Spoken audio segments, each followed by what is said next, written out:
Welcome to Fitzdog Radio, my little home slices. It's the Fitzdog, a.k.a. Grapefruit Simmons. They called me Spike as a kid. No idea why, but my parents called me Spike for a lot of years. Tough memories. A lot of memories. Childhood shit. It's weird. I was thinking about, I wrote a memoir. I don't know if you guys have read it.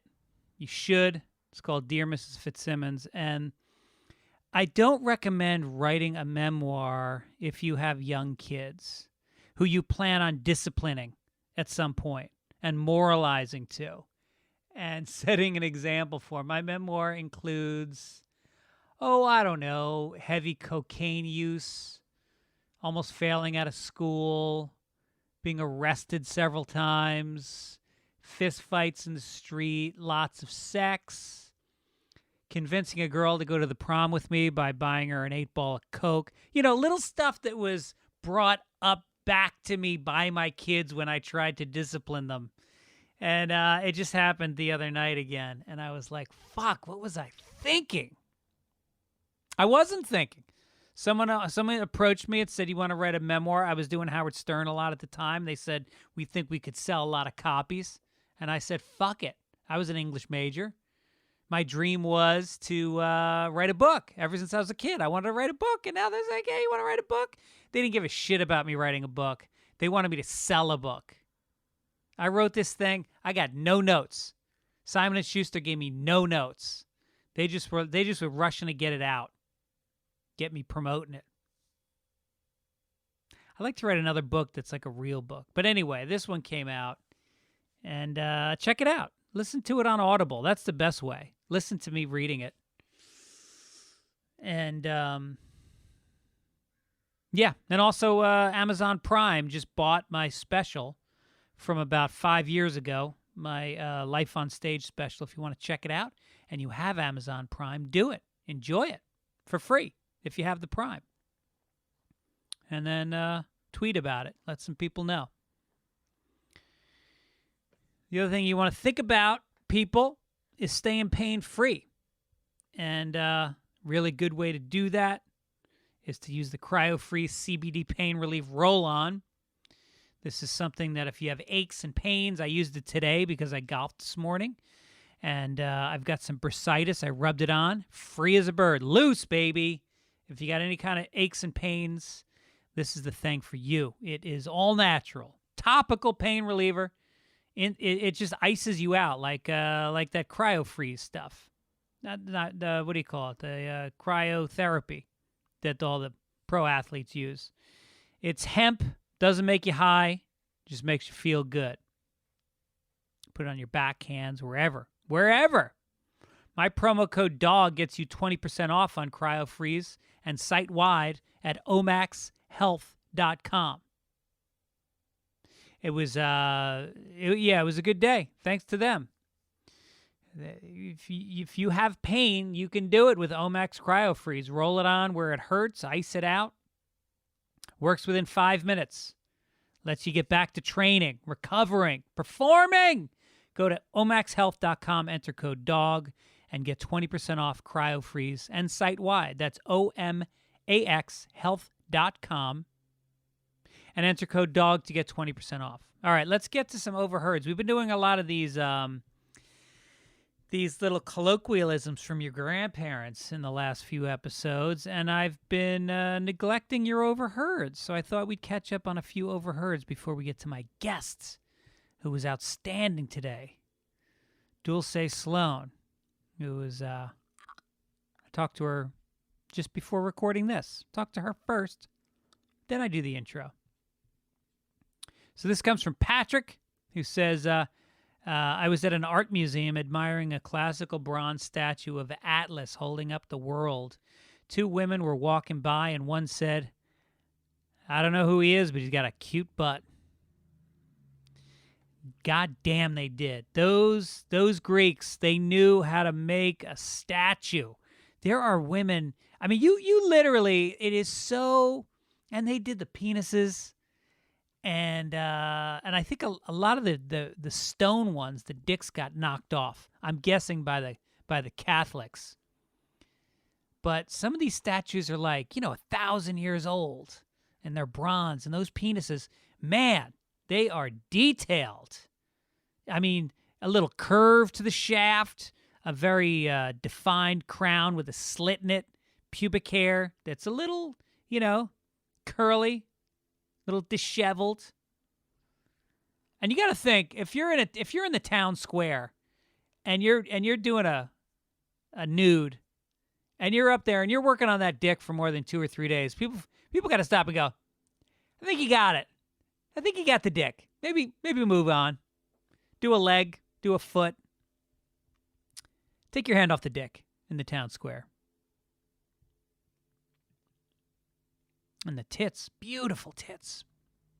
John Gotts at the physical therapy clinic in Alabama, a guy in his early 50s with an Elvis hairstyle sees a friend.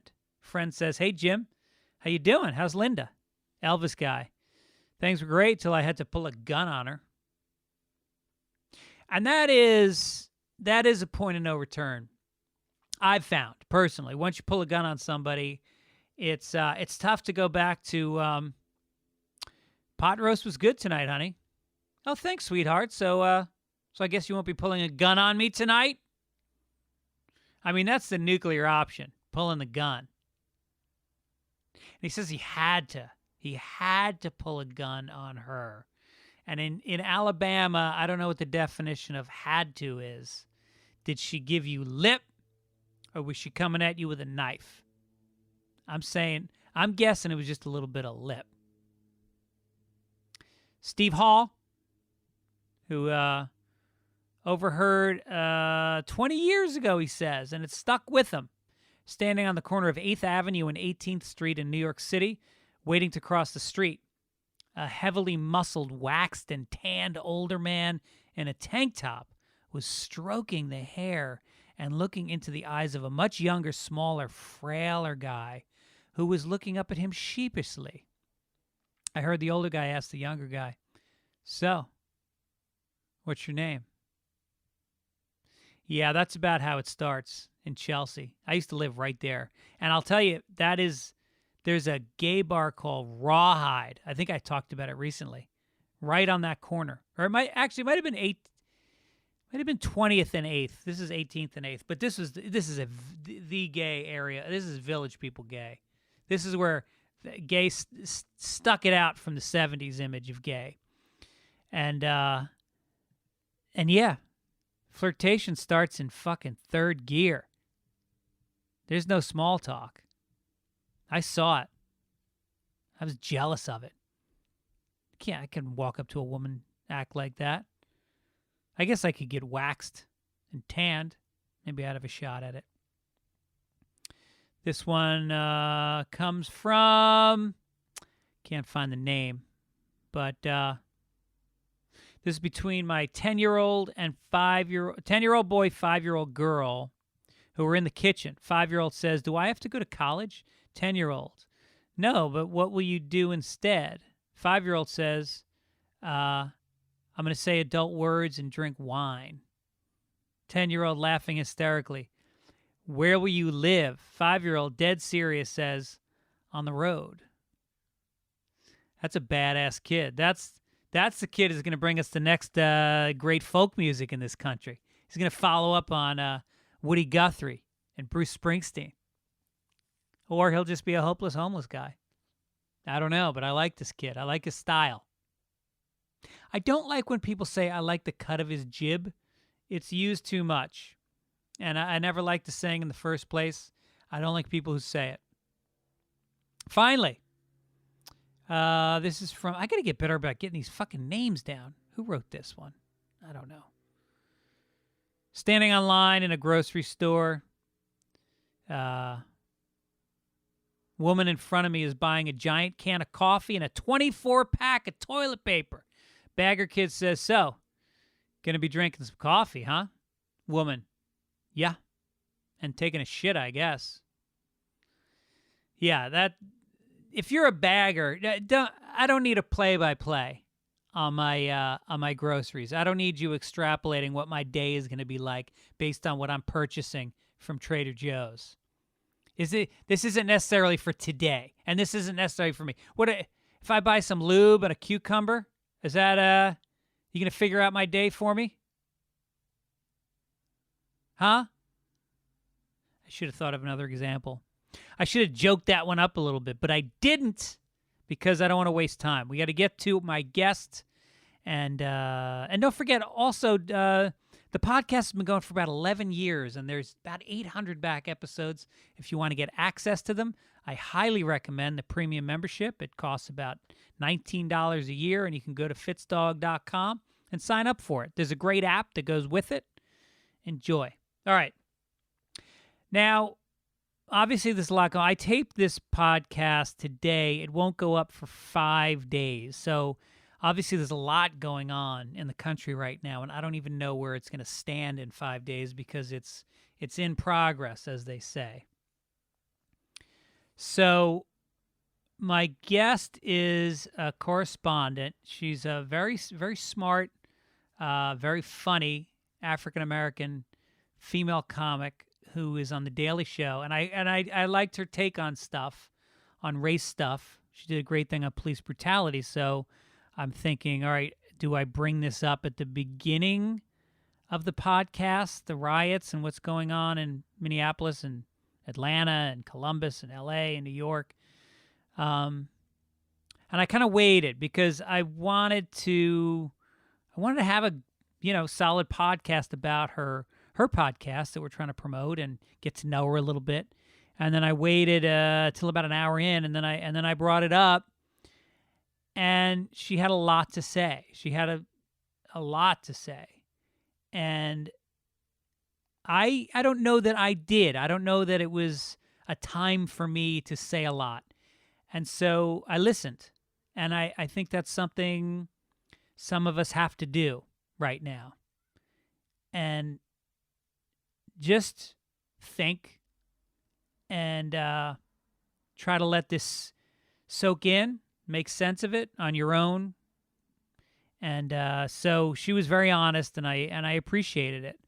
So without any further ado, here is my chat with Dulce Sloan.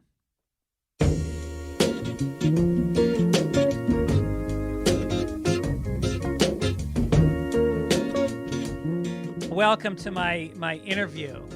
This is a rainy day in LA and kind of a gray day around the country.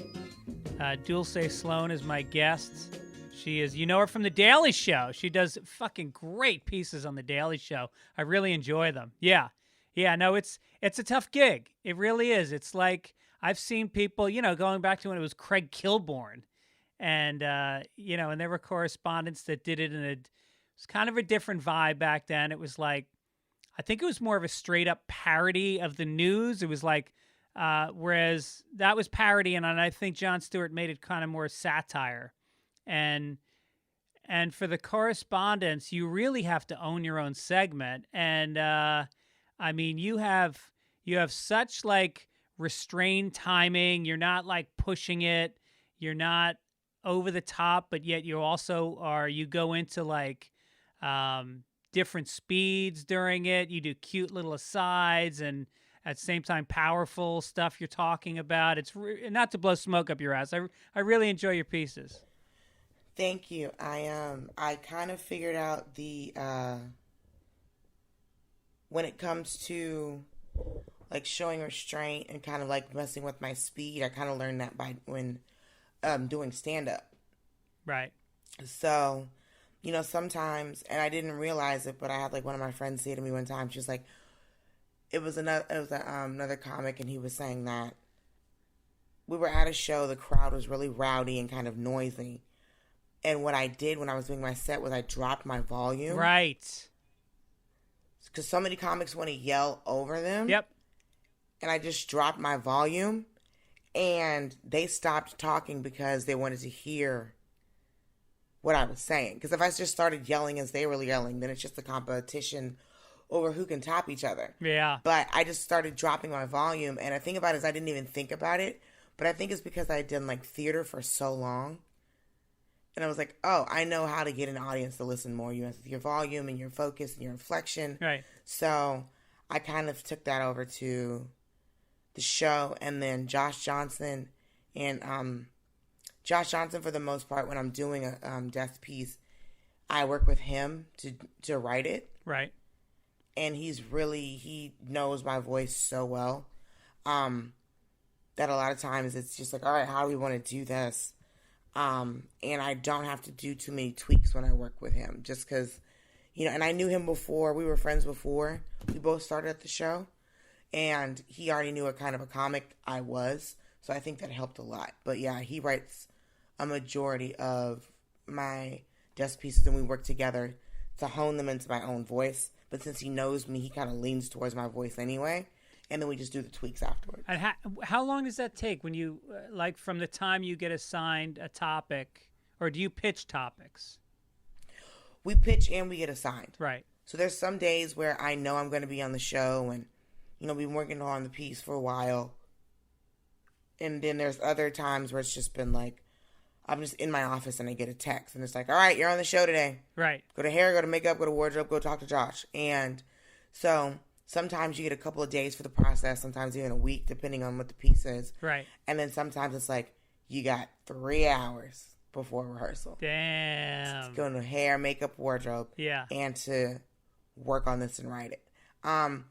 But a lot of those times when I find out, and that was like early days, but now it's, the EP will text me around like 11 a.m. and be like, hey, you're going to be on the show today. And if I hear him on the show, I go straight to Josh's office. Yeah. And he's like, oh, hey, what's up? And so it's like, I try to, because what I like to do is I like to be involved in the process in the very beginning of the piece is what I want. Right. I don't want to get something and then I go to rehearsal and then we change it into my voice afterwards. Right. I was like, if it's going to get put in my voice, let's try to do it as early as possible. No, that's what I found is like, of the process. I've written, I write for TV as well as stand-up, and the one thing I've learned as a writer is if you're working with a stand-up comic, and I've written on sitcoms, sketch shows, talk shows, if they're not enlisted in the first beat, it's never going to work. It's always going to be frustration. There's a level of trust, and it's great that you have that with Josh.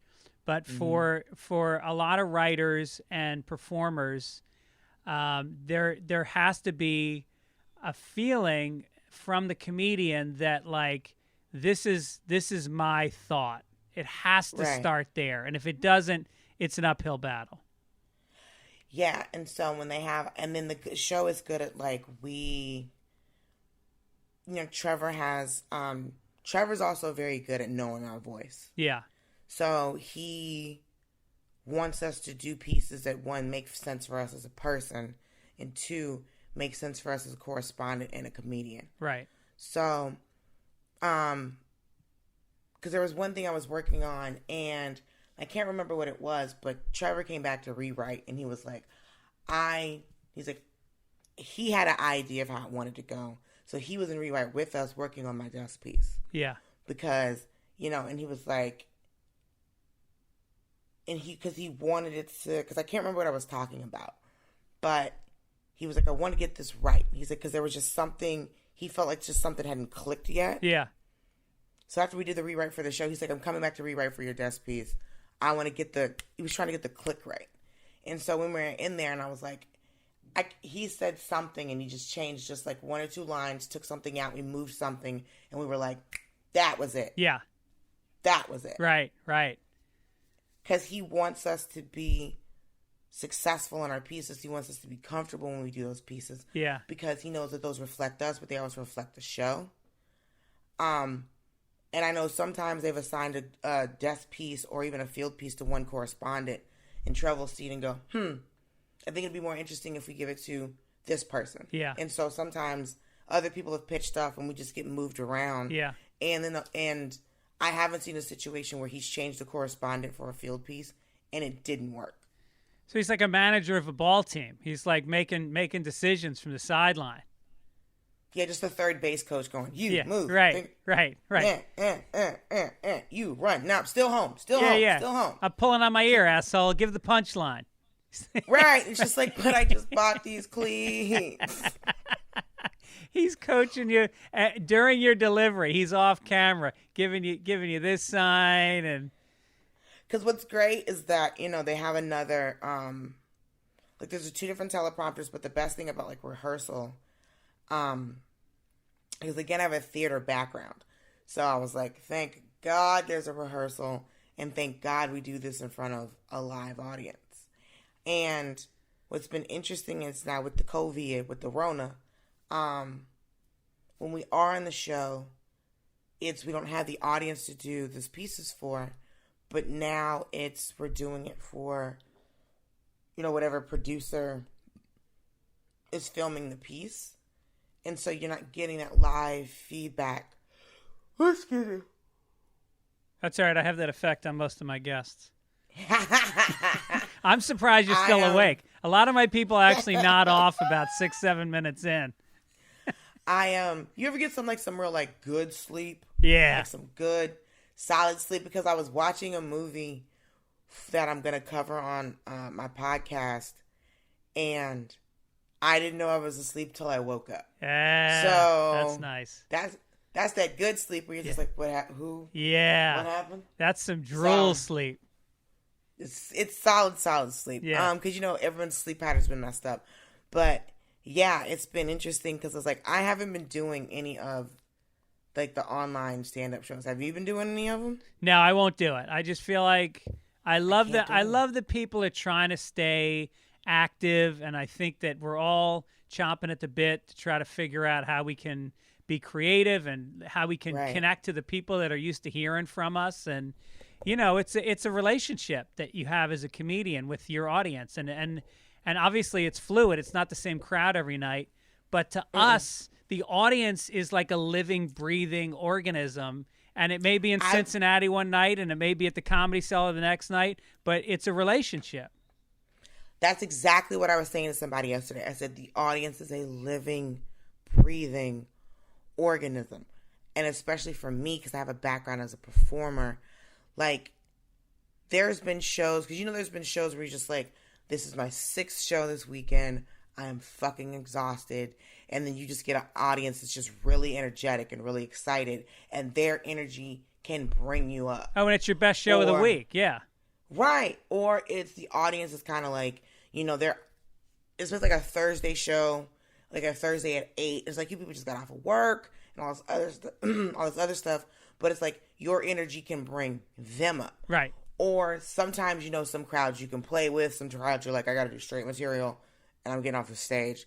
And so, as a comic and as a performer, that the audience can tell you what you can do, and you figure out what you can do with them, and it's a symbiotic relationship.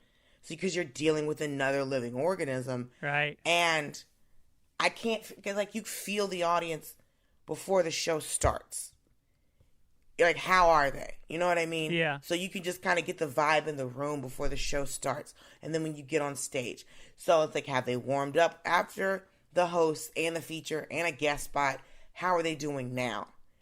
And I can't get that over a computer. No, and it's also there's things you can do. There's things that nobody taught you and you're not even aware of. Sometimes I'm like, wow, I just flirted with them for a few minutes just because in my gut I needed to show them that I was vulnerable and that I liked them and that I could be playful. Or there's other times where they're, like you said, you're watching the feature act, get nothing, the guest spot, bombing. And you come out on stage with an energy of like, no, I'm going to push you in the chest a little bit. I'm going to back you up. Yeah. You're not in charge of this show. I'm in charge of this show. And they go like, thank you for taking the reins. They appreciate that you snap them into being a crowd. Because sometimes it's some crowds, they just because I've been at shows where the crowd was just running the room. Yeah. Running the room. Like, I remember the first time I met Sashir Zameda, she was starting to headline and she'd just gotten SNL, and I was hosting for her. And this crowd was nuts. Where was this? Nuts. Atlanta. Uh-huh. Wild. Right. And so I go to bring her up, and they're acting a fool. And I just went, I'm not bringing her up until y'all calm the fuck down. All right. I'm not doing this. Because I knew for her, because then I know when I started headlining clubs, you know, it was nice to have, like, the host or somebody, like, have your back. Right. And this crowd was rowdy as hell, to the point that I think when the show started, some man was just on stage, just, like, the curtain was still closed, and there's just, like, a little lip at the stage. And he just was on the stage acting a fool, and got out to the bar to get a drink, like, the bar inside the club. And I was just like, sir, no, get down. Yeah. Sir. And this was even before the show started. Yeah.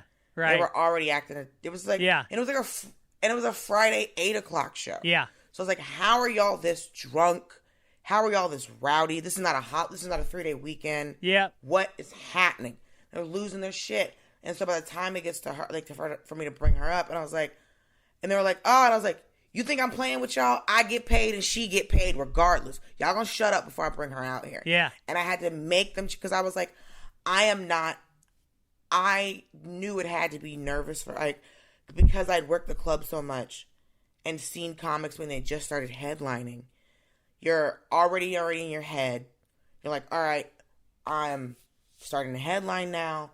And, you know, you feel like you have something to prove to yourself. You have something to prove to the audience. You're just trying to remember your set. There's so many things going on. You don't need some goofball in the back yelling, let me see your boobs. Yeah, right, like, right. Let me see your mama's boobs. Right. Shut up. And also, like, when you're opening for somebody, it's like, you know, because also when you're working showcase rooms, if you're at the Comedy Store or the Comedy Cellar, you know, you're bringing up. Well, actually, no, at the Cellar they do that. At the store, you have to bring up the act after you, and so it's kind of a nice thing because it shows you get to see what, you know, Joe Rogan thinks about Ian Edwards. And so when he does the intro, there's some heart to it, and it kind of gives the show this feeling of, like, camaraderie. It's nice. So, yeah. But it's also about, like, not just the intro, but, like, what energy are you giving to this next comic before you bring them up? Mm-hmm. So one time I was up, and Ian Edwards was actually going on ahead of me, and I'm really tight with Ian. So a fire alarm goes off during his set. He's done. What? He's like, all right. He starts my intro, and then the fucking fire alarm goes off, and for some reason they don't clear the room. They're just like, I think they realize it's a technical glitch. It's not about a fire, and so they leave everybody in the room. And Ian, to his credit, he said to them, "I am not bringing up Greg until this fucking alarm goes off." He stayed up there for 15 minutes with and he just kept performing. He's doing crowd work. He's walking around. He's bombing, but he fucking took the bullet. And as soon as that alarm went off, he brought me up on stage. That's a pro. You know what? Honestly, you would want to be a comic that would do that. Yeah. Because, like, I did my time, and I don't want him to have to go. You see what I'm saying? It's like the comic that would have just brought you up. Fuck that person. That guy. Forever. Right. Fuck you. Right. You're gonna bring me up during a fire alarm. Yeah. Going off. Yeah. In the words of Shakespeare, a plague on both your houses. Like, how dare you? Yeah, because he's already proved he's done a good set. They like him. Right. Right. I got to come up. They don't know how I am yet. Maybe a lot of them don't know who I am. And they're going to go like, oh, this guy fucking sucks. That's amazing that he would even take that bullet for you. Because, like, I've done shows before. This was, like, when I was, like, a year or two in. How long have you been doing it? This year was, May 12th was 11 years. Okay, good. So. It's when you start getting good, right? I thought that after 11 years, it would feel just a little less hard. Yeah. Right. And it has not stopped being hard. Because, like, people think it's comics that, like, it's, because the thing is, I can say I have more fun on stage. Yeah. because I trust myself more. Right. And I'm not afraid of silence. And sometimes you get in a thought and you're like, I'm gonna land the plane. Don't worry about it. Yeah, right.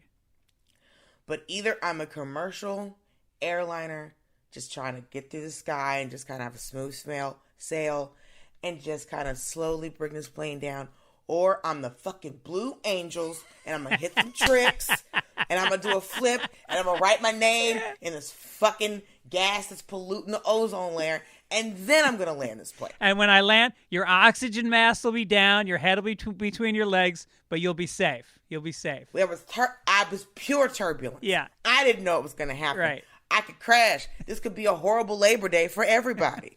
Or I land the shit like Top Gun, and then it's high fives for everybody. Yeah, hey. right. And then it's a great set. Yeah. So I think that's the thing that is more fun, which is like, what's the part that's still hard?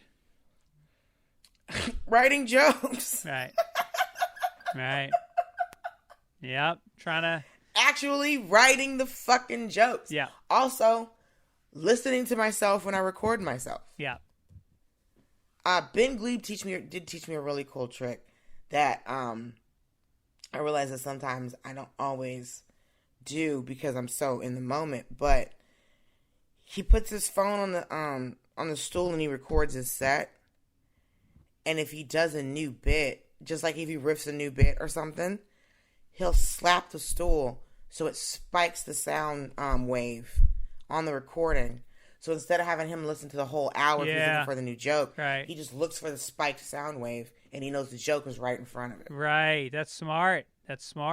Yeah, because if you're doing, like you said, if you're doing 6 shows in a weekend, and I really do try to listen to all my sets. I mean, I've been doing this a long time, and it's the best advice I got when I start. That's the first advice when young comics say, "What can you tell me?"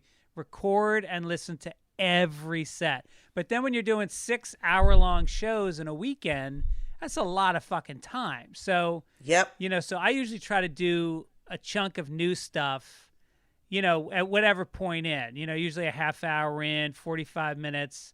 I'll do like 15 minutes of new stuff. And then I can kind of fast forward to that unless I remember, like I added something to an old bit in that one. Yes. But otherwise I just fast forward to that. But that's smart. Slap the stool. I'm happy to hear Ben Glebe is doing new material now. See, I'm not. He told me this years ago. 1, 2. I'm here for shade. I'm here for a read. Fucking hilarious. He was running for president, and I thought it was so cute. Yeah, right. Yeah, the old run for president stunt. That one always gets you a few new followers. It was interesting. I thought he was joking. Yeah. And then it turned out he was serious. And I was like, okay, Benjamin, let's see what you got going on. And he tried, to his credit. Oh, he gave it 100%. Yeah, he went after it. And you know what? And you can't hate the man for it. Nope. It's like, oh, you're legitimately wanting to see change and you're not a career politician. Right. Got it. Yep. Now he can't hate the man for it. No, he's a hustler. No chance. There's guys, and Ben, and I'm busting his balls. He does new stuff, but he is like a guy who probably is doing live shows right now. He probably is because he puts himself out there. He's always finding a new creative, and that's the thing about doing stand-up comedy. I've been doing it 31 years. 31 years. Dulce, think about that. Wow. And I'm not going to say how old I am right now. I'm not going to do that to you. I know how old you are. Because I heard you on your podcast. We should talk about your podcast. But you said how long ago you graduated college. And I added it up and I was like, fuck, I didn't know she was that old. Yeah, listen, it's that melanin, honey. Yeah. I could be 106 or I could be 19. Yeah. You don't know. You know who knows I'm 36? My ovaries. These bitches are screaming. Save us! No. Catch a fetus. You've been losing eggs since you were 11, bitch. Use them. But I'm just waiting for the Lord to bless me with the right man, because you can't have a baby from everybody. Yeah. Your womb is like one of those egg, when you pull out the carton of eggs and it almost falls out of your hand because there's only one left. It's all lopsided. Oh no, baby, we locked and loaded out here. Okay, your girl's got plenty follicles on deck. We're just looking for the right man. Living the life, just walking around one day and just boom, fetus. You're like, oh, sir, thank you. You hear a tap. Hopefully. You hear a tapping on your stomach. It's them knocking. He's the one.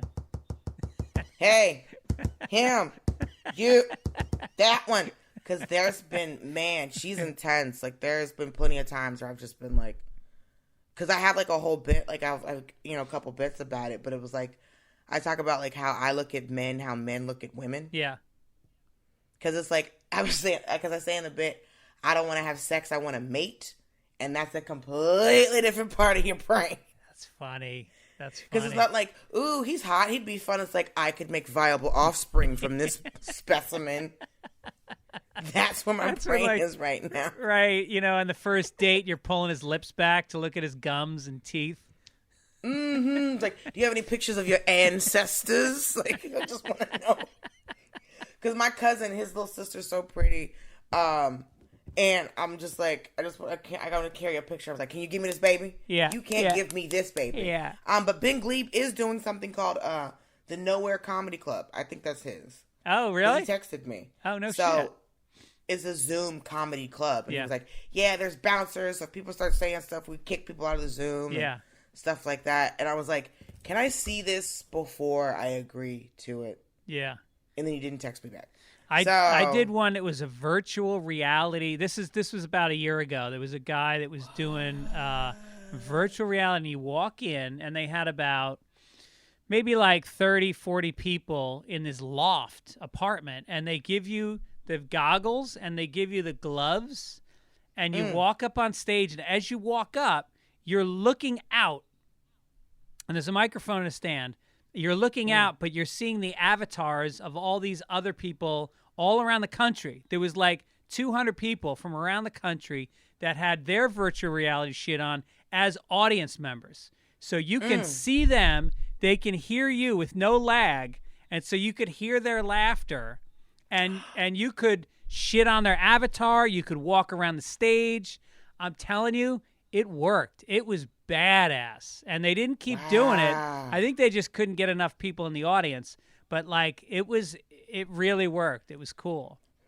That would have the thing is, it's if VR was more available, like those movies told us it was going to be. Yeah, right. That would have blown up right now. Like yeah. If everybody, like that company, that dude must be so mad right now. Yeah. I know, he's got to relaunch that because virtual reality is not that expensive anymore. And you can I got these things from the New York Times. They were these cardboard virtual reality goggles that they gave you for free as some kind of publicity stunt. They work fine. Cardboard VR goggles? Yep. You just took like your regular iPhone earplugs and you plugged it into the side of it, and it I forget, it connected to your phone, and it plugged into the side of it, and it totally worked. My brother got some VR goggles with a phone he got. Yeah. Like you would put, or some kind of VR goggle, because you would clip the phone into it. Yeah. And then, because he had me doing it, and the weird thing is, it was like, because when you look up, your vision stops at a certain point. Yeah. And so, I don't know why, I just kept looking up and up and up and up and up. Because the world kept going. Yeah. Because I was like, this isn't how eyes work. This is probably stop. So he's like, what are you doing? I was like, I'm not sure. Trying to learn, basically. But, I mean, I think they were like $20, $40, and they came with his phone. Yeah. So he would watch TV, and it would be like more like a 3D TV experience. And just like, we could have all had these. Like, if I think of this VR shit, like, honestly, that would have been something to, like, fucking pop off. Thank God Bezos wasn't selling those. Yeah, right. Leave something for everybody else. But like, it really is. I don't know why that won't come back. And it's like the technology is there, but it's like a lot of things with technology. I mean, first there was the Sony Betamax, and it didn't really catch on. It was too expensive. And then they came up with the VHS, and they were like, okay, this is going to be the one that works. There's always like a prototype, and then like the laser disc and the DVD. Right. Like the laser discs were big as fuck though. Like I think they were bigger than records. Well, they also were better quality. Like records are better quality than digital stream. It's those laser discs they say were the best quality viewing they've ever had on in home videos. Really? Yeah. Better than a DVD or a Blu-ray? Yep. Because that's all little chunks. That's all little pieces. And the so I think the next breakthrough in comedy, because I just talked to the guy that runs the Comedy Store the other day, and he said they probably won't be up until July, and when they are, who knows if it's going to be 20 or 30% capacity, whatever, 50 people in a room, which, as we all know, like, just is it doesn't feel the same. It's tough. It can be fun, especially but if it's not the same. Spaced out. Right. Yeah. So, what have you heard about when clubs are going to reboot? I know that everyone's being like, because apparently we're all supposed, the whole everything quarantine, like we're supposed to be done with the lockdowns. They're saying is June 13th. And I know some clubs are starting to plan, like a couple clubs in Atlanta have already reopened, and then, some of them are planning to reopen. But I think everybody's going for like this June 13th date. Right. Where like, that's when we're going to reopen. I haven't heard so much about the clubs in New York, because I know, one, it took them a while to close. Yeah. Because there were still comics that are just like, yeah, I'll come. And it was me. It was like, nope, I don't feel comfortable. I'm not coming. Right. I had to cancel on some shows because it's just like, I take care of my family. Yeah. So I can't get sick because I take care of my family. Yeah. Also, I didn't want to catch a virus at a comedy show. Right. Like some audience member coughs and now I meet Jesus. Like, no, you know how annoyed I would be? Right. Like, come on, Lord. Yeah. Come on. They're not going to remember me. I was early days and I was black. No. They'll never know my name. Yeah, and that's one thing if, like, you get to the pearly gates and St. Peter says, now, how exactly did you die? Now, if you say, I was helping people in a third world country, I was handing out masks, but if you say, I was telling dick jokes for $50 a spot in the basement in the village, I don't know if that's going to get you in. I mean, hopefully I was at the stand, It's like, oh, okay, you're at a club. You weren't at an artichoke pizza, the basement of a pizza place, or the garage, or I think one time I told jokes here in what I'm pretty sure was a storage unit. Yeah, that's awesome. Because the bathroom was like, there was a door, but I was like, I think this is just a storage unit that someone put a kitchen in. Yeah. Like I don't trust any of this. But yeah, it's been, because it's like some of my friends are just like, you got to try it. One of my friends who lives in Canada can't understand how I've been following the guidelines and haven't been visiting my friends. And I was like, all my friends live in Brooklyn. I live in Queens. And he's like, oh, you should just get a car. And I was like, what did you just say to me? Yeah, right. He's like, oh, you should get a bike. And I'm like, I don't want to lose my face. I'm not trying to go from Queens to Brooklyn on a bike. I'm not a coming-of-age movie from the 70s. I'm not doing this. The fuck are you talking about? Yeah. I need my face. I'm not doing this with you. Now, what about, saying? Where's your family? Are they down? They're all down in Atlanta? Yeah, my family's all down in Atlanta. Okay. So you haven't seen them in a long time. No, but like I can't go. Like my mom's over 55, so I didn't want to risk her. Also, I would have been sleeping on the couch the entire time I was there. Yeah, yeah. And then I would have been trying to record my podcast, and like my mother's taking up gardening, so it's like she's gonna ask me to help. Yeah. Which I'm gonna help my mom, but at the same time, it's like I'm recording a podcast, but I need you to help me with my garden. Mama, I gotta do the podcast for work, but I need help. I gotta replot this plan. Mommy, I'm really trying. And then my brother's like, "You need to help, Mom. What are you gonna think? And I'm gonna do. I need to stretch my legs." So like, it's all of that. And then I'm trying to talk to someone about their favorite black TV show. Yeah, like, right, no, right. So it's like, And then I have like all my crafting stuff here and all my work stuff here. Yeah. You're crafting. What's the crafting? Oh, you done fucked up, Greg Fitzsimmons. Oh, you just got excited. I think I just found something you want to talk about.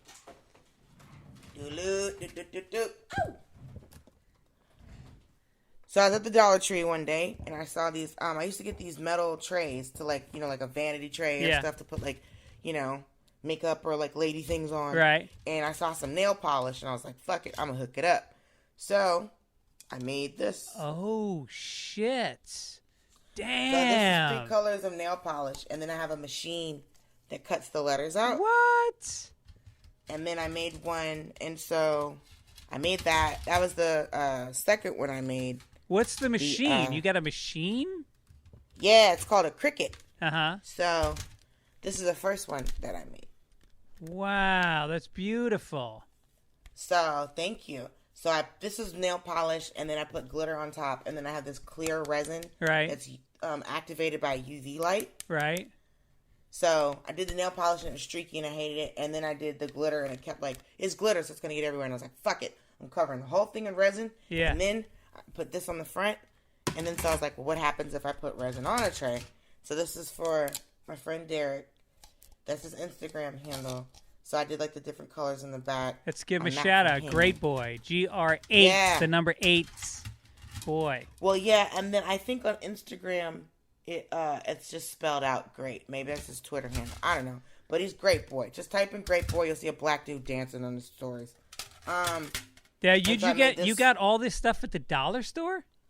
All of these, like these metal trays are $1 a piece. No shit. And then this is nail polish. Uh-huh. And then I already had the resin. And then I made one for, I think you know Makala. I made one for Makala. Oh, yeah. Oh, that's nice. Damn. So, are you getting high off of this? Is all this resin? No, well, I've been making resin stuff. Like, I saw it on Instagram one day. Yeah. And just started. And I was like, it wasn't in Michael's or anything or any other craft store. Yeah. So I did just order it online. But I used to have a jewelry business that I started in college. And I used to make jewelry. Oh, wow. And then, and I made, like, jewelry and, like, custom gifts. So, like, a lot of baby shower and, like, wedding gifts I would make. So I'd make, like, blessing boxes for people. Like, different friends and stuff. And, like, a blessing box is basically, like, because I did, like, for my cousin's wedding and then for my Bake's baby shower. And so, basically, it's, like, a decorated box. And then I include a notepad. And people, like, at the baby shower or, like, a wedding, people write, like, good thoughts or, like, hopes they have for the couple or for the baby. Nice. And they put that in the box. Yeah. So, one of my friends told me I gave her, my big told me I gave it to her for her wedding.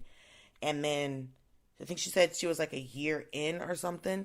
Like somebody, and she was like, she went back and looked at all the stuff that people had written for her and her husband. Yeah. And then when I wanted to do the blessing box for kids, like at baby showers, they write good stuff for the baby, but also I designed the box where the kid can keep the box. Right. Right. So it's like one of my little so the cousins, kid can, in other words, the kid will read it when he's like 12 years old. Right. But also it's like one of my little cousins for her, I think it was like for her first or second birthday. I made one that's like a purple one with animals all over it. And there's like a little mirror inside. So when she gets older, she can put like her jewelry in it and stuff like that. Nice. And then I do stuff with clay. So I made... Clay Aiken? You do projects with Clay Aiken? Yeah, he's a very nice man, but he's a taskmaster. Oh, look at that. But yeah, this is That's like nice. clay and stuff. I should be describing this for the podcasters. It's a very colorful, teardrop-shaped earring. Yeah. I love the colors. And I use a process called milfoil, so these are actually a bunch of little flowers. Yeah. That are inside, and then I decorate mirrors and all kinds of stuff. All right. Been decorating turbans, so we out here. We're just we're trying to stay off the streets, trying not to get pregnant. Really just trying to stay in school. Yeah. Really try to keep those grades up. Yeah. Just not be an after school special. Just really just be a a testament to the community. That's it. I mean? Be a role model. So be a role model for these kids. So let's talk about the podcast a little bit because it's exciting. You have a new season. What'd you do? One season already? Well, we've already put out like 6 episodes. Because we had like targeted to come out in April. Because I started recording episodes at like the beginning of the year, and when we were coming out just happened to coincide with when the quarantine started. But so I was talking to Starburns Audio about starting a podcast, and we had some ideas. And Judith Carbo, she pitched this idea to me, and I was like, yes, run it. I'm down. I love it. Let's go. And so the podcast is called That Black Ass Show, and I talk to Black creatives about the Black TV shows, movies, or plays that helped shape them and continue to shape the world. So, Derek, who I made the tray for, he talked about Martin, Derek Gaines, and he talked about how, when he was a little boy, he's never seen his mother laugh that hard before. Yeah. And it inspired him, and he was like, I have to figure out how to do this. And that inspired him to become a comic and become a stand-up comic and become a performer.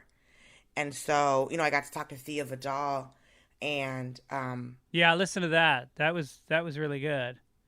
Thank you. Well, I liked hearing it. I liked hearing you as somebody who's sort of embarking on the TV part of their career. Talk to somebody who's kind of been through it and learned a lot of things from good and bad, from mostly bad, from going through that process. Yeah, but the thing that was the most eye-opening about it was her saying, she did a show in the early 90s, is her having to fight to get Black writers on her all-Black show. Right. And we're still having this conversation of trying to get Black writers on shows, period. Right. And, her having to fight to get, she's like, my show is set in Houston. I need Latino actors. I need the world that we're in to look like Houston. And these casting directors being in LA telling her, we don't have Latino actors. Yeah. And she just went, this is LA, go outside. Like, I don't grab somebody. Right.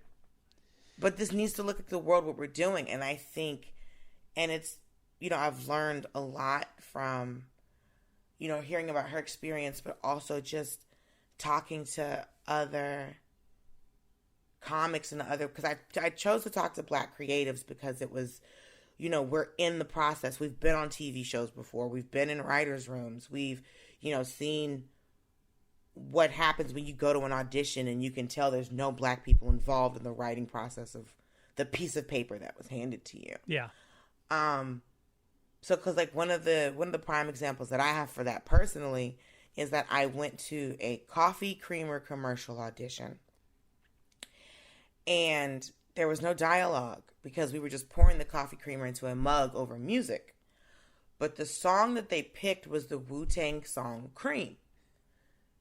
If you are familiar with this song, Cream stands for cash rules everything around me. Yeah. And every verse is about them robbing somebody to survive. That's right. And the only person of color in the room other than me was a Latino man who was assisting with the audition and also playing the music. Yeah. And so there's these two, white ad execs, whatever, giving me instructions on what to do. And then there's him but he looked real artsy too. So I was like, he was probably on the creative side and developing this. Because I was like, this man ain't just an assistant. This man got some clout. This man, he's out here, he's working. You understand? Yeah. And so at one point, I am pouring this coffee creamer over the words of Beanie Siegel, I believe. And I just look at him. Because they don't see me look at him. Because I don't know if white people always catch that people of color can make eye contact and have a full conversation and y'all don't know what's happening. And I just looked at him, and I'm pouring the cream, and I'm smiling, but my eyes went, bruh. And he looked at me, he's like, I know. God. He's like, I know. I know. Right. And I was like, come on, dude. He's like, I have no, like, at one point, he just kind of, like, shrugged his shoulders, like, you got to get this money. And I was like, all right, nigga, I hear you. And then they were like, okay, thank you. And I was like, thank you. Because I was like, because at one point because the comic in me wouldn't not let me say something. Yeah, right. I know. Because I was like, this. Well, that's the thing about being a comedian and trying to get into more mainstream stuff is that we have such a renegade, original, anti-authoritarian voice. And then you put us into a situation like that, and we're not going to get the role because our heart's not in it. We're not willing to go to turn ourselves over to that the way somebody else would. Right, but I'm Southern enough and shady enough to know that I can say something slick. Yeah, right. And you won't catch it. Right. So because as a comic, I had to say something. Yeah. But as an actor, I was like, let's see what happens. Yeah. Right? So I get in there, and they're playing. I was like, this is an interesting song choice. And the dude, and the Latino looked at me, and the Latino dude started looking at me and started laughing. Yeah. Because he knew what the fuck I was saying. Yeah. They were like, yeah, we really thought that this would really fit. And I was just like, I was like, because we're just going with, like, I don't know, is it the lyrics of the song or is it the chorus? And it's like, they're like, oh, it could be both. But we're probably going to stick to the chorus. And I was like, yeah, because I don't know.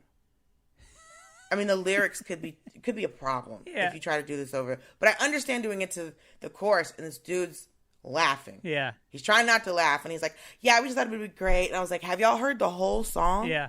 And they were like, well, no. And I was like, oh, okay. And then as I'm pouring the creamer, then I look at him and go, bruh. He's like, I know. Wow. You just got to do this. Yeah. But yeah, so we talk about, like, different experiences that we've had with, going into, being in auditions, and apparently Rusty Cundiff did everything during the 90s, apparently. But, because I talked to Yasser Lester yesterday about Tales from the Hood, which I could not watch. I found a synopsis online. The movie scared the living shit out of me as a child. It's a horror movie? Yes. It's a horror movie, and it's based on, like, Tales of the Crypt. So there's, like, 4 vignettes in it. And I don't do horror movies. I'm a delicate flower, a fine magnolia. Yeah, I can't do it. I can't touch those. No. I want to go to sleep and wake up alive, right? So I couldn't watch it, but what's so interesting is that everything, and I think it would have bothered me because of what's going on right now, and then what they talk about in the movie, because in the 4 vignettes, the first one is a civil rights leader who is advocating against police brutality is killed by the police. And there's a rookie black cop who watches 3 white cops kill this black civil rights leader, and he doesn't do anything. So the black civil rights leader comes back from the dead, kills the white cop, and then torments the black cop, right? And then the next one, there's a domestic abuse situation. Then in the third one, which is the one I remember the most, is a former KKK leader is running for office and moves into an old plantation house. And the slaves that were, the people that were enslaved there were murdered by the plantation owner. And so this woman comes and puts their tortured souls into dolls, and then they are captured in a painting. And then these dolls start hopping out of this painting and fucking with this man and chasing him through the house. But it's done in stop motion animation. Oh, and imagine tiny black dolls chasing Corbin Burnson. Corbin Burnson played the KKK guy? Yeah. That's fantastic. And I love a Corbin Burnson, honestly, but there's 2 very poignant parts of that. It's one, he's in his office, and 2, he's trying to defend himself, and he's beating one of the dolls with an American flag on a pole. Nice. And then, and that doll, it's because it gets, like, torn apart, but it's a fucking ghost doll, so it puts itself back together. Yeah. And he proceeds to keep chasing him, and when a bunch of them get on him, he has now tried to cover himself up, but he's covered himself up with the American flag. Yeah. Wow. And then, right. And then in the last one, it is a gang member who was just, like, ruthless, who is, he's a gang leader, so he's killing other black people, and just, there's a lot of collateral damage because of what he's doing, and he gets into and put him in an insane asylum, and there's a white supremacist in there, and he says to him, "Thank you for the work that you are doing." Wow. And you would think that would make him switch, and then the crazy part is the whole movie is set up where it's a funeral director talking to 3 gang members who gets told, "Hey, I found drugs in an alley. Come get these drugs." And then you come to find out that these 3 gang members are actually dead. And the person that they killed was the gang leader they were talking about in the last story. And then the guy who's the funeral owner starts laughing, and now he's the devil, and they're in hell. Movie over. And I was like, no, I didn't need to watch this. Damn. That's a hell of a script. Is it not? Rusty Cundiff was not playing with you hoes in the 90s. No. This man was out here working. But it's a very, Get Out was a black horror movie that black people understood, but white people could get it. This movie, and me and Yasser Lester talk about it, these are all scary things too, black people. Yeah, right. And so, and I think because that image, because I didn't even tell you all the stuff that the zombie civil rights leader does, but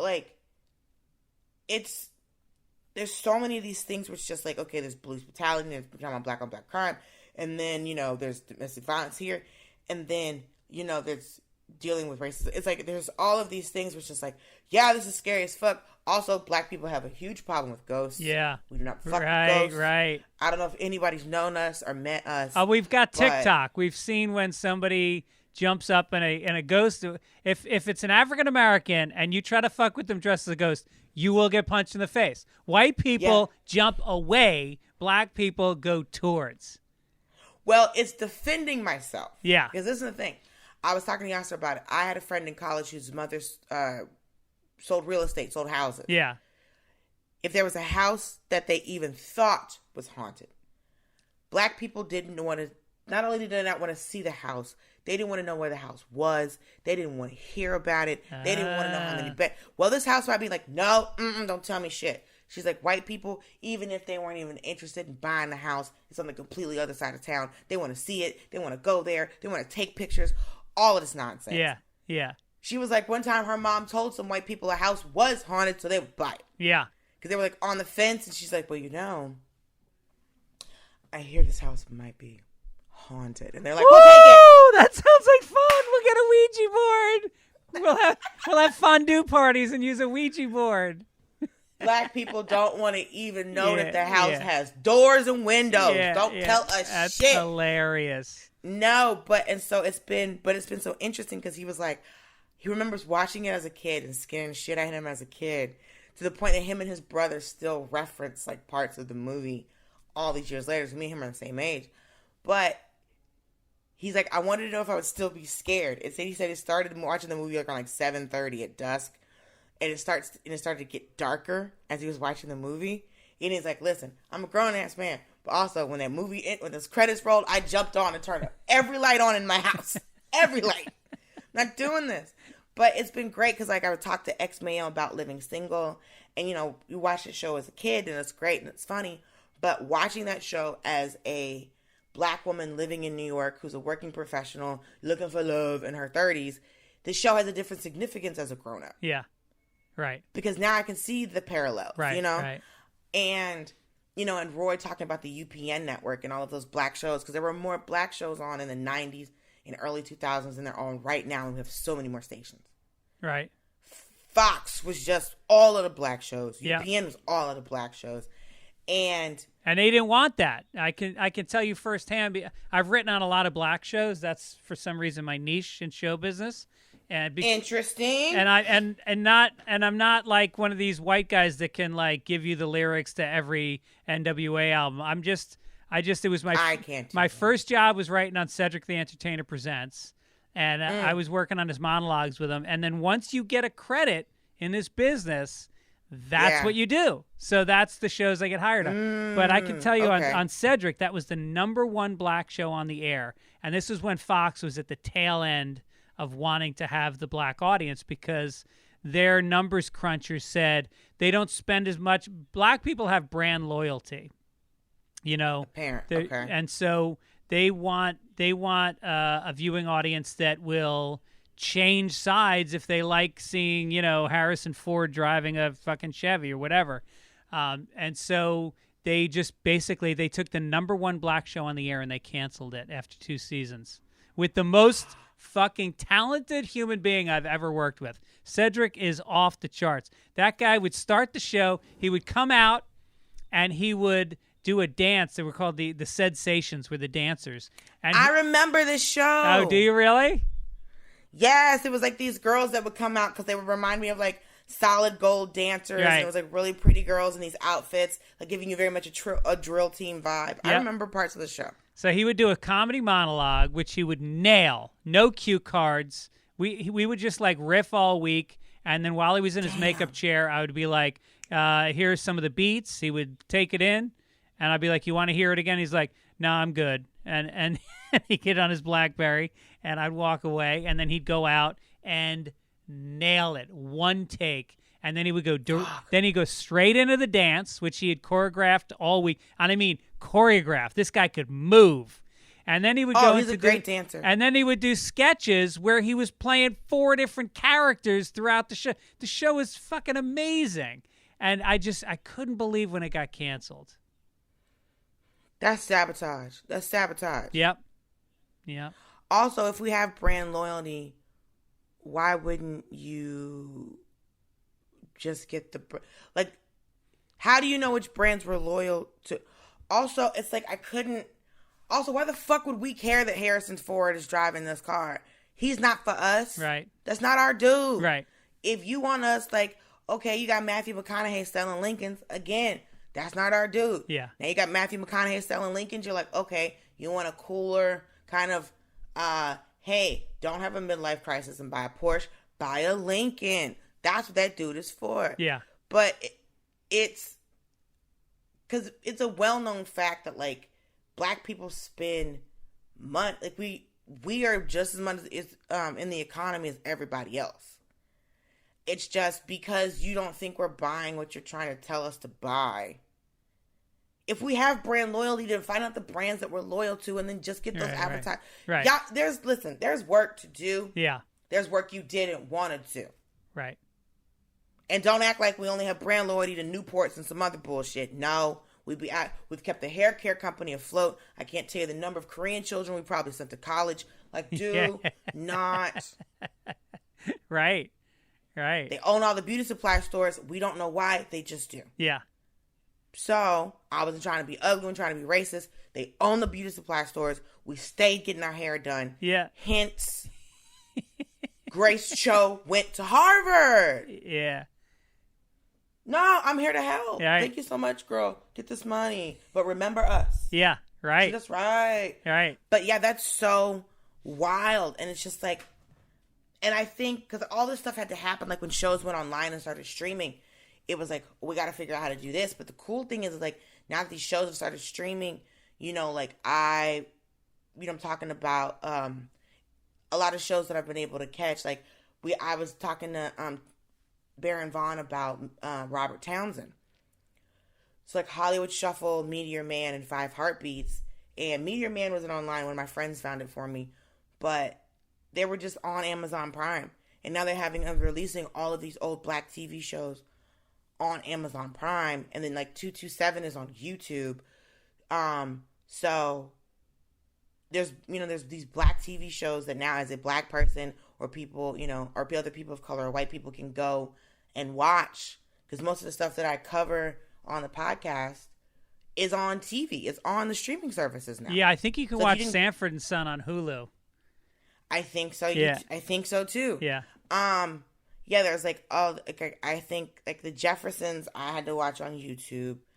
But like Living Singles on Hulu. Martin is still syndicated on TV. Martin is at one point was the #1 most syndicated show in the world, like all around the world. It beat I Love Lucy. Yeah, I Love Lucy's held that record for longer than I've been alive. Oh, is that right? Yeah. Well, like maybe they made a better deal. Maybe it was the most profitable. Maybe they had a better syndication deal or something. But yeah, Martin, yeah, he made some money on that shit. Jesus. So anyway, before we go, and I could talk to you all day. This has been so great. Oh, thank you. Yeah. Thank you. And we've never met, but I guess you're in the Comedy Cellar scene. Are you doing spots there a lot? No, I'm not past at the Cellar, but I'm around. You're around. Okay. So I want to talk about George Floyd a little bit. Obviously, we've been remiss in not talking about the biggest news story that's going on right now that you basically did a piece on the Daily Show, which was this great, all these sort of misguided efforts by the police around the country to not shoot black people, but instead like shoot ropes around their legs so they fall down, and like all these ridiculous ideas. Oh yeah. So I wanted to ask you, like, so what's your take on the George Floyd thing, and where do you think it leads? Well, it wasn't just, the thing is, like, people have kind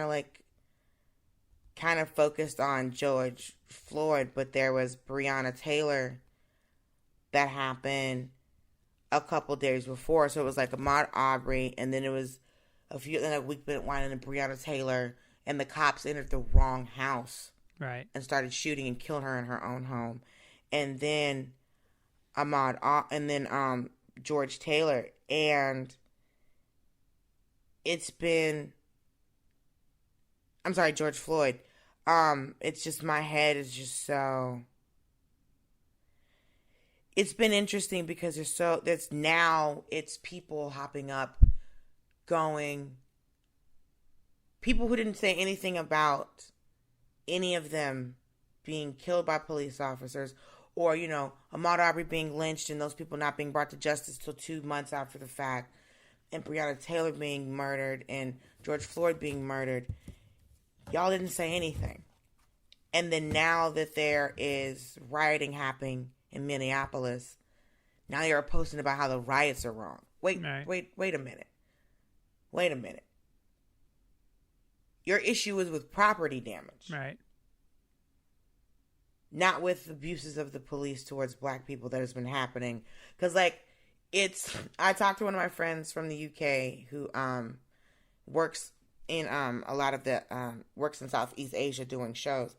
And he said to me, he was like, oh man, he's like, it looks like it's hard to be black in America right now. And I said, it's been hard to be black in America since 1619. Yeah, right. Can't remember a time where it was good. Trying to think of the golden. No. What were the golden days?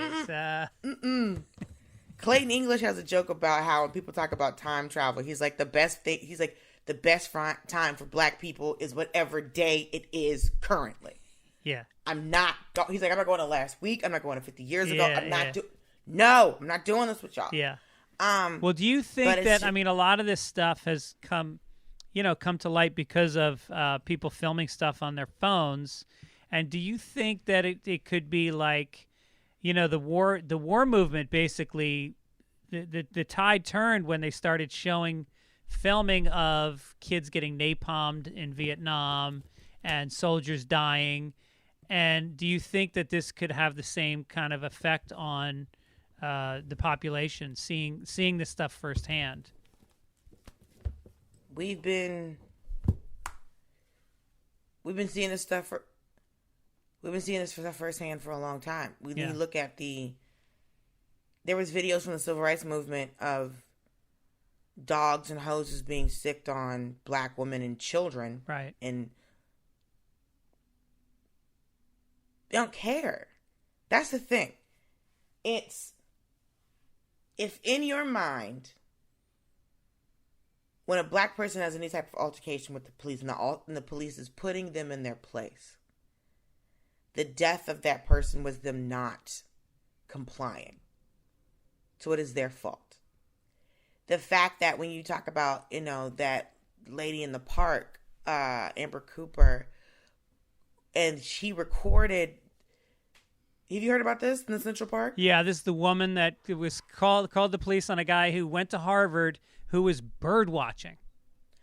So he's a black ornithologist. He's out here bird watching, just being educated, just living his talented 10th life. And he was in the ramble, and you can't have your dogs loose because it scares the birds. And all he did was tell this woman, hey, you should put a leash on your dog. It's illegal to have the dog off the leash. She scares the birds. And she said, I'm going to call the cops on you. Yeah. Not only called the cops, started behaving on the phone like she was being attacked. Uh-huh. It was so they know really the disturbing. Jesus. Yeah. Right. But that's the script. They know the script. So it's white people know how to weaponize the police against black people if we're doing something that they don't want us to do, if we're in a space that they don't like that we can't do the other thing.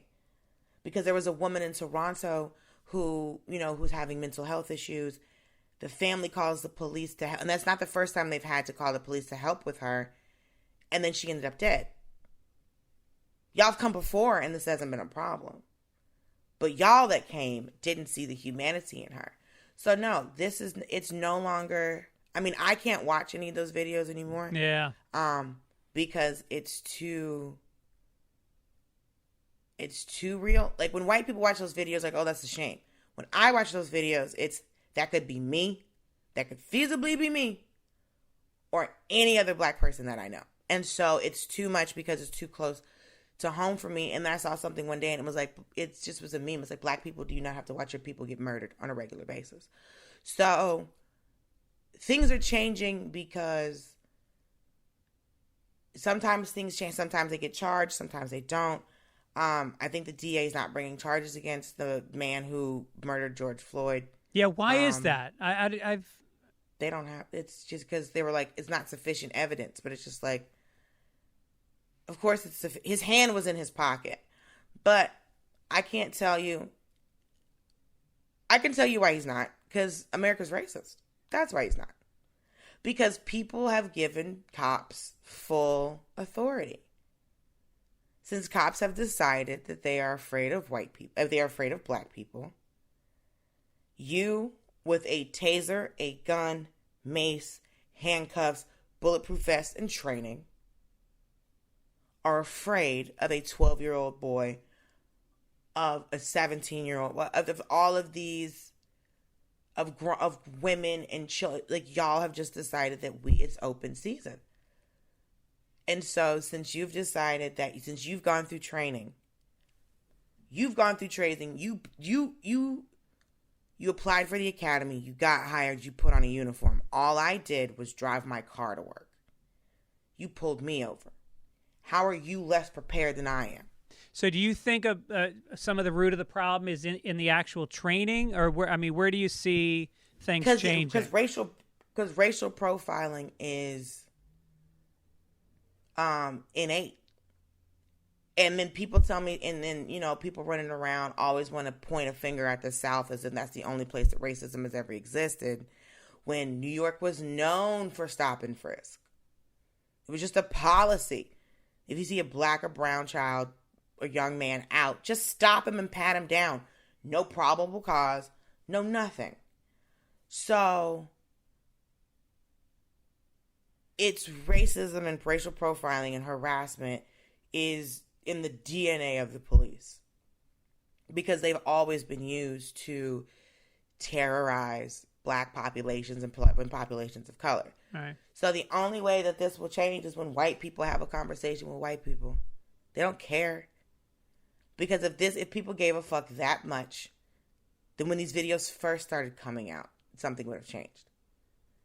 We can't fix this. We have been marching and protesting and rioting forever, and it changed, and the police is still acting the same. So there's, we passed the Civil Rights Act, but other than that, that was. Well, is the problem the police, or are they just a symbol of what's going on at a deeper level? Like, in other words, can you fix the police before more fundamental changes are made? You have to fix people. That's what you have to fix. People are the police. Right. So if you come in, because think about it. If you're a white cop that comes in and doesn't have a racial bias, or you're a white cop that comes in and you're not Everyone has racial biases. People of color are also racist. Everybody can be racist. That doesn't matter. Everybody can't discriminate. But everybody can go, I don't like this group of people based on what color their skin is or whatever religion they are. Everybody can be prejudiced or racist, but not everybody can discriminate because not everybody has power. So, if you come in and you're like, okay, hey, I grew up with black people. You're a white cop. You grew up with black people, so you don't have some of those innate fears that people who don't grow up with certain groups of people have because you don't have the knowledge. And then the police force tells you these people are more dangerous. You have to arrest them at a higher rate. You are expected to do this. Then you've just trained me. And then imagine the cop that comes in who already has this bias. And then the training supports what he's thinking. Well, and to take it a step further, what about the guy who's racist and joins the force because he wants to do something about it? Those are the guys you really got to worry about. Yeah. That's the fucking dude you have to worry about. So, there's nothing else that black people can say. Yeah. We can't post any more videos. We can't tell you. Mainstream society does not care about our tears. They do not care about our children. And I'm tired of everybody acting like they fucking do. I'm tired of playing this game. I'm tired of playing this game with white people. I'm tired of playing but I'm not like that. Then call your fucking dad because you know somebody who is. All of I can't go home for Thanksgiving because my parents are blah. Talk to your fucking parents. Right. Because they're the ones that support what happened. They're the ones that are the fucking police chief, or the ones that own a business that owns the Starbucks that call the cops on black people. Talk to each other because you're not listening to us. For the same way that the Montgomery bus boycott lasted 18 months, and they desegregated buses. Buses were desegregated in Montgomery, Alabama, because they were about to go bankrupt. Right. Not because they finally gave a shit about black people or thought we should be equal or we were mistreating. It's because they were running out of money. And so that's why you have a riot, because it's like, okay, you're going to see it. I learned as a kid, you want to do some shit, fuck a white man's money up and see what happens. All those people that were burning Kaepernick jerseys, and then for some reason they were busting up Keurigs for some reason, are burning Nikes and all this other dumb shit. All of these things happen, but I think as a person of color, I can't give any more advice. I can't. We had Dr. King, we had Malcolm X, we still have John Lewis, we've got all of these people who have been telling us what to do the entire time. But don't you think? But you have a voice that you're using as a comedian, and I've always said I think more social change can happen through and I'm not one of these guys like every comedian has to go out and have a message, but you do. You're somebody that does. And I always say comedy is one of the places you can sneak in, because right now there's these giant walls up between both sides. And But those walls have always been there. I'm not getting up on stage trying to give a message.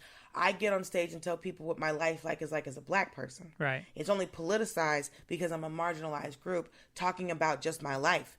I don't write jokes to go, well, this is really going to teach these white people a lesson. That's not why I write jokes. I just talk about how I feel and how my life goes.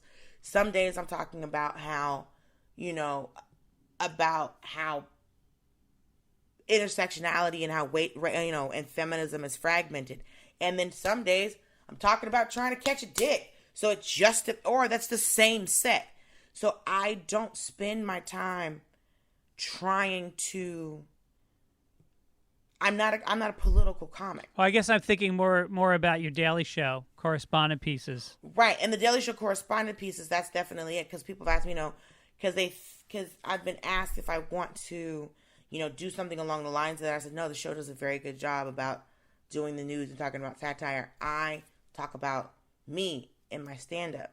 But I don't think we can't mainstream the white people have to fix this. If you look at Congress, of state Congresses, of federal Congresses, it's a bunch of white people. They're the ones that make the law. They're the ones that write the laws, make the laws, vote the laws in. So if there's going to be a policy that, police have to be evaluated when they show force, the people that run the police are going to have to do that. Because it's a proven fact that we've only been getting killed for the entire time we've been here. And there are people that can look at that video and go, well, what did he do wrong? Because your bias is that we're always going to be in the wrong. So if you have been told your entire life that we are always in the wrong and the police are justified and their jobs are dangerous and ba-da-da-da-da fucking ba, then there's nothing we can say. If you're more worried about fucking property damage than a grown man who had a knee in his neck, there's nothing we can say because you saw what caused the riot and didn't give a fuck about the cause. You gave a fuck about a target. Right. How do I get to that person? Right. Because you already showed you don't have empathy and sympathy for us. Yeah. And for a man. So ain't no Instagram post, ain't no conversation, ain't no joke I can tell because you already don't care. So you have to be called out. And if I say anything, well, I'm not racist and da-da-da-da-da, and no, you can get defensive. No, white people need to talk to white people because y'all aren't listening to us. Well, you're on the Fitzdog radio podcast, which probably has. I actually have checked. I have a fair amount of black listeners, but I would say it's a mostly white show, and I do think a podcast like this can reach people. I think it's important, and I was really glad to have you on the show, even though it's not a great circumstance. But I was looking forward to getting your thoughts on it, and they are interesting. Yeah, white people love to ask black people about tragedy. Because we deal with it a lot. And, but I'm not saying anything that any other black person isn't saying. Right. You see what I'm saying? Yeah. Like, I don't want to be a representative, but I completely understand what they're writing. I completely get it. I completely get it. It's not about getting the TV. And then the video of the advanced auto parts where the windows were busted out, they recorded the man doing it. Was actually a white cop that busted those windows out and tried to blame it on us. So some of the shit, or there's another video where there was a news reporter outside of a protest who had gunshots playing on his phone. Oh, no shit. Caught him. No. And they caught him doing it. They caught him doing it. They're like, we are at a peaceful protest for a man that got murdered. Why are you doing this? I saw it on Twitter. It's a video. And they're like, we heard you. We saw you. No one's shooting out here. Yeah. Right. Why are you doing this? But we have to be in the wrong.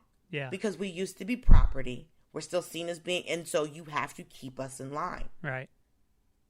And that's just, and so I don't think I'm saying anything that any other, black person hasn't saying, but I hope that your audience can finally go, the ones that are looking at the property and not looking at the person. People don't riot for fun. Yeah. People don't protest I've been in protests. I wasn't doing all that walking and holding that sign and crying because I thought it was a fun Saturday. My people that came before me didn't get bit by dogs and hit with hoses because it was hot outside and they love playing with German Shepherds. No, That's not what the fuck happened. Right. Yeah. They did all of that so I could have my apartment, so I can talk to you, so I can get on a fucking plane. I can use a bathroom wherever I want. I can have fucking freedoms that they didn't have. Right. We're not doing this shit for fun. This ain't cute. This ain't Coachella. Yeah. Right. Well, it's I don't know how to, process what's going on because it is something that you're seeing through the white lens, when you're watching it on CNN and, it really is. I encourage people, go to different sources, make sure you're watching videos that aren't edited and make your own, go with your heart on how you feel about this. And like you said, talk to people as I think it is something white people have to communicate and, but I also think that white people need to stop putting the burden on trying to understand situations like this on people of color. It's, well, how could this still happen? Bitch, where you been the whole time? Don't come to me going, well, Dulce, what do you think? Girl, if you don't get on Google, that's what I think. I think you need to do a smooth Google and stop insulting me to my face. Right. Because you've been here. If me and you were the same age and you asked me this question, you're an asshole. If you're older than me and you ask me this question, you're definitely an asshole. You know exactly how this happened. Stop insulting my intelligence and yours. I think that's what has to happen. White people have to stop looking to people of color to explain things like this to them because you know why this happened. Yeah. So you asking me this question is for me to think that you give a fuck. You don't have to give a fuck. And I'm fully aware of that. And I'm thankful for the ones that do. But I know the ones that don't. And just because you asked me doesn't think that I think that that's because, well, I asked her and, you know, she got upset because it was bullshit. You're not genuine. That's what it is. It's not on us anymore to teach white people. You know, you've seen Eyes on the Prize. You've seen Roots. You've seen, there's so much. We have a whole fucking internet. If you can find out who that dude was in that movie that you liked when you were 19, fucking figure out institutional racism and police brutality. Stop asking us. Leave us out of it. We didn't start this shit.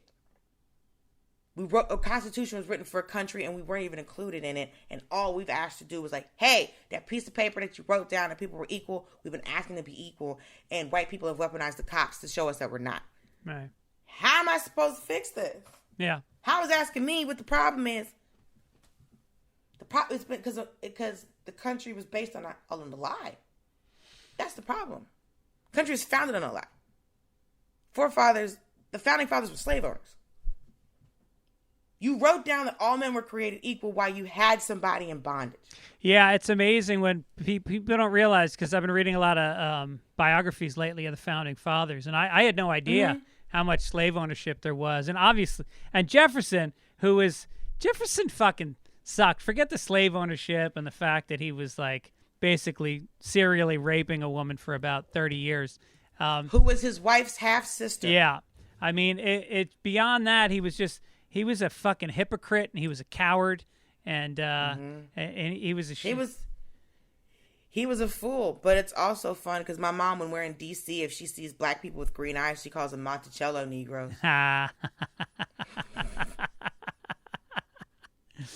right. You wonder how I got to stand up. I know. There you go. All right. Well, listen.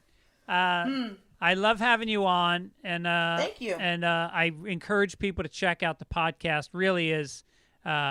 It really is entertaining. You have really good rapport, and you have an excitement about the material, and it really comes through. So check out that Black Ass Show, and also continue watching you on the Daily Show. And then I got a cartoon coming out next year. Cartoon coming out, The Great North, with Jenny Slate, Nick Offerman, Megan Mullally. It sounds like it's going to be a big show on Fox. So, yeah, on it's the people that do Bob's Burgers. So, you know, your girl is out here just working, just being blessed, booked, and busy, just having a time. That's great. And hopefully someday I'll tackle an ex-football player and make him mine. Just feel your belly. Look for the knocking. It'll be in there. Sir, you want better children than you already have? You want to upgrade that sperm? Send it over here. Upgrade, baby? Come on, dog. Look at these cheekbones. Look at this ass. Get into it. All right. Thank you for your time. Thank you for having me, Greg. Okay. We'll talk to you soon. Hopefully we'll meet soon. Yes. When they finally open the great divide that is this trash-ass country. I know. And we can go back to telling dick jokes once again. The people need it. The people need it. Thank you. All right. Take care. You too. Bye. Bye.